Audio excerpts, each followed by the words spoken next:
I've noticed there's been a lot of questions about speed ramping in Final Cut Pro. I'm not a great one for doing tutorials, but I thought I'd share what I know.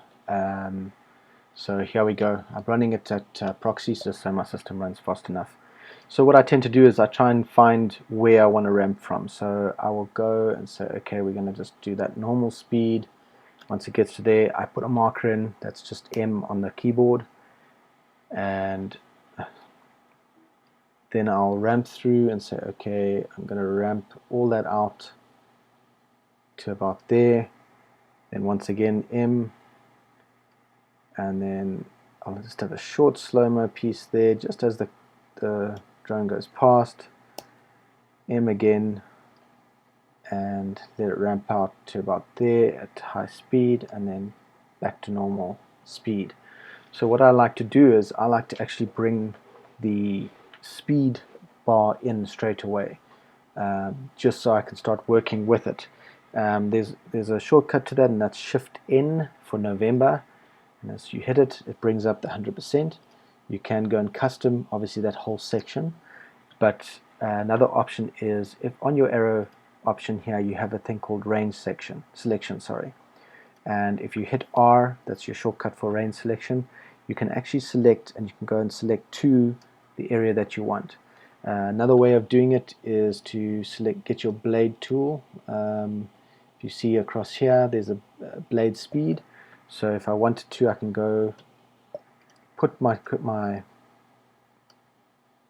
timeline bar on there, select it, and blade the speed, and it will once again put in a blade there. Let me move that out the way. Oh, did we not click that?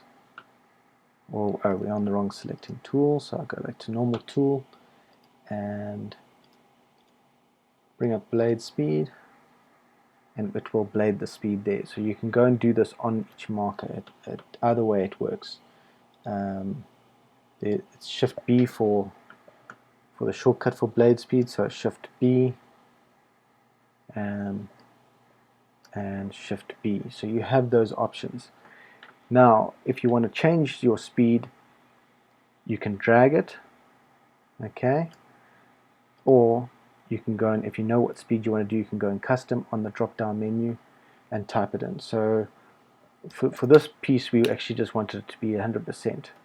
Then we wanted to ramp through this section here, so I'm just going to go custom, and I think we'll put about 400% because it's quite a large area.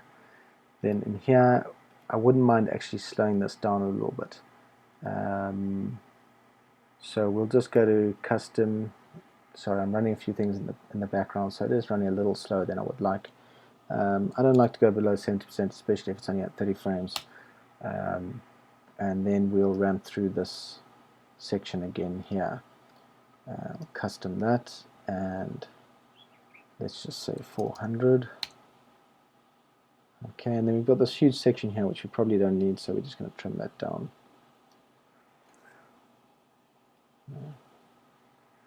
There we go. Okay, so let's just let that render out.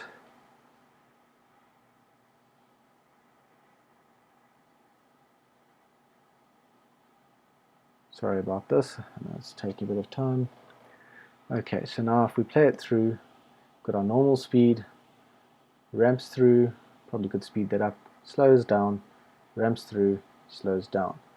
Okay, what you would have noticed, I'm going to just zoom in here a little bit, you'll notice there's like grey bars where the joins are. This is actually your easy in, easy out type effect, so it actually blends the speed ramps to each other. So if we go here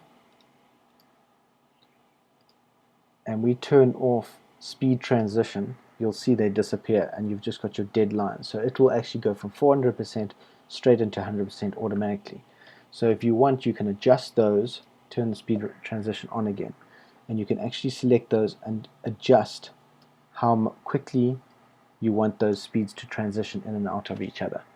So if we zoom out again, let it just render quickly. I do apologize, my system isn't that fast.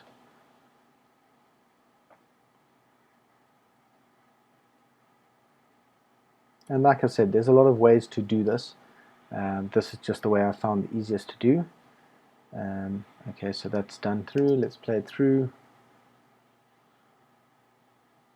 You won't notice much difference in the ramp, but it actually does do it smoothly. And if you're not happy with a certain transition, you can either change the percentage. So I'm going to push that to 800. I'm going to really ramp that up, and we let that render out.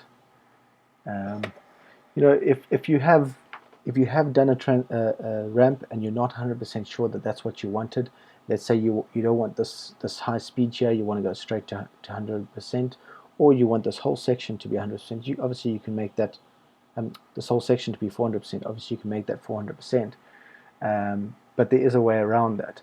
So let's just play this through again. There's our slow 100% ramp, and there we go.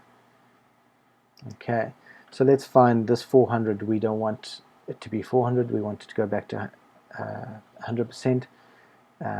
There's, like I said, there's lots of ways of doing it. I just get the R tool and I select from where that joins there, and I will select this whole section if it lets me. Select that whole section and then shift in again for 100% ramp, and you'll see it overrides. Let me turn off the transition so you can actually see. And there you have it. I do apologize for the slow system, but I hope that helps you guys out.